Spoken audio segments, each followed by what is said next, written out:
Now, when you have rock that's exposed to desert, arid climates, if you've ever been around an arid place, the heat cracks the rocks, and all the rocks are sharp, unless the sand blows over them and smooths them.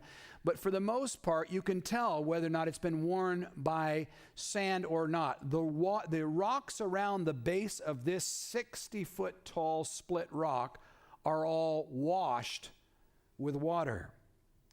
If that wasn't peculiar enough, you need to recognize this is an area in Saudi Arabia where there is no evidence of any civilization near it. There's no evidence of villages, and yet the Caldwells discovered around this site ancient inscriptions of feet. Now, if you were going to leave a marker somewhere, would you leave an inscription of your foot?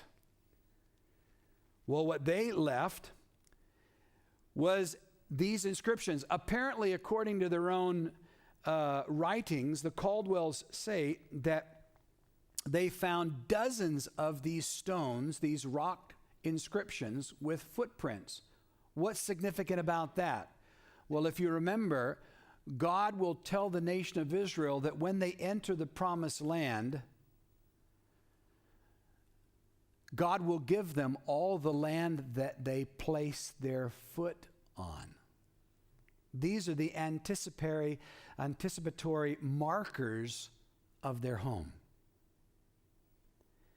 Not only that, around this site, they found devices for grinding grain.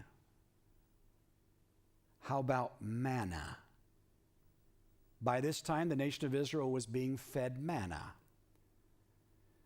All around this site, around the rim of this ancient lake bed, they found the evidence of humans there grinding stones. The scriptures then tell us that from there they went to the camp of Sinai. The area that we're going to look at here is an area which is about 1 mile in diameter. Why is that significant? Because most Bible scholars believe that there was anywhere from 1 to 3 million people in the children of Israel at the time of the Exodus. They had over 600,000 men of war.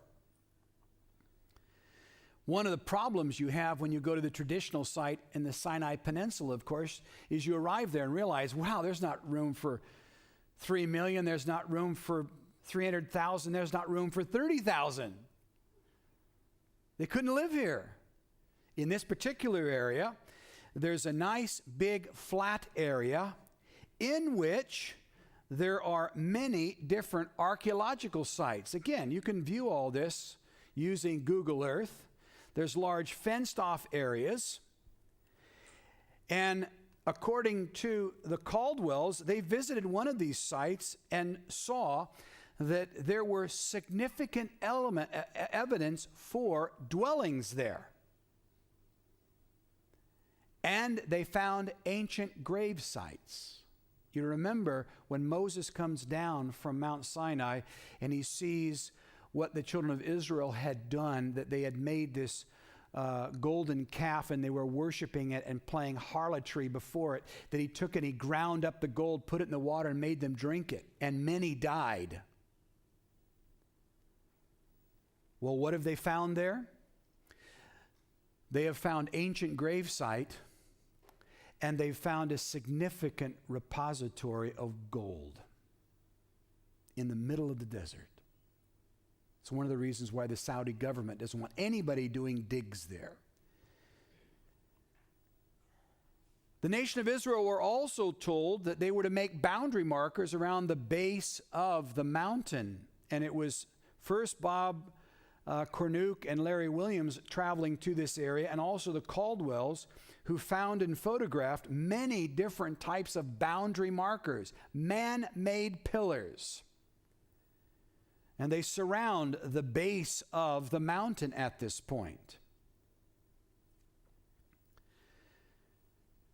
Exodus 24, 4-5 tells us Moses wrote all the words of the Lord, and he arose early in the morning and built an altar at the foot of the mountain and 12 pillars according to the 12 tribes of Israel. Then he sent young men of the tribe of Israel who offered burnt offerings and sacrificed peace offerings of oxen to the Lord. So another feature that we should find there should be the altar at the foot of the mountain. Well, if you go west of this camp where there are these interesting archaeological digs, you will come to a feature, which again you can see using Google Earth, which looks like a man-made feature. A closer inspection of it, a picture taken by the Caldwells, reveals a facility which appears to be an altar. Now, you and I, when we think of an altar, unfortunately suffer from what really is Sunday school-itis. We've seen those little stick drawing pictures of a little thing built up out of stone, and you lay an animal on it and you sacrifice it. That's the altar. Nice idea, but let me ask you this question. Would you be able to grab an oxen and slit its throat and put it on an altar? Don't think so.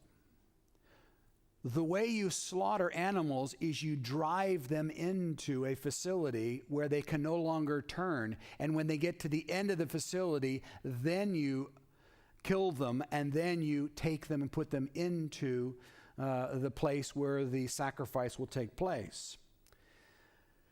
This is a drawing from the Saudi Arabian Department of Archaeology, and they diagram what they refer to as either a quarry, a residence, or an altar. At the end of this V-shaped facility, there is a place of ancient ash.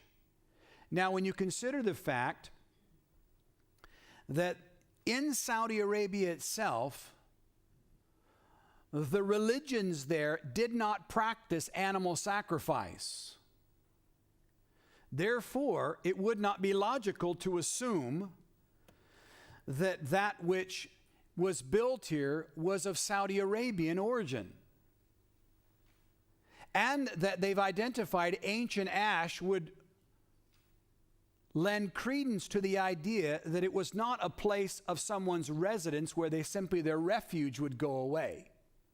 It was something of some significance, and it's a big facility. We're told that the children of Israel, when they arrived there, they received the 10 Commandments. The children of Israel are consecrated before God. They have this altar of Moses. But then, of course, Exodus chapter 32, they have this experience where they erect a man-made altar and place upon it a golden calf. And Aaron said, "This is your gods that brought you out of Egypt." Well, again, associated with this area in Saudi Arabia, to the east of the camp of Israel, there's a very interesting rock outcropping. This photograph taken by Bob Kernook in 1998. It's a huge man-made altar. You'll see that it is a man-made structure. It is now surrounded by a very high chain link fence. Before it was placed off limits, the Caldwells actually went to this altar and photographed rock etchings around the altar, and they found ancient Egyptian images of cattle. They're called bovine petroglyphs. And they found these inscribed around this altar.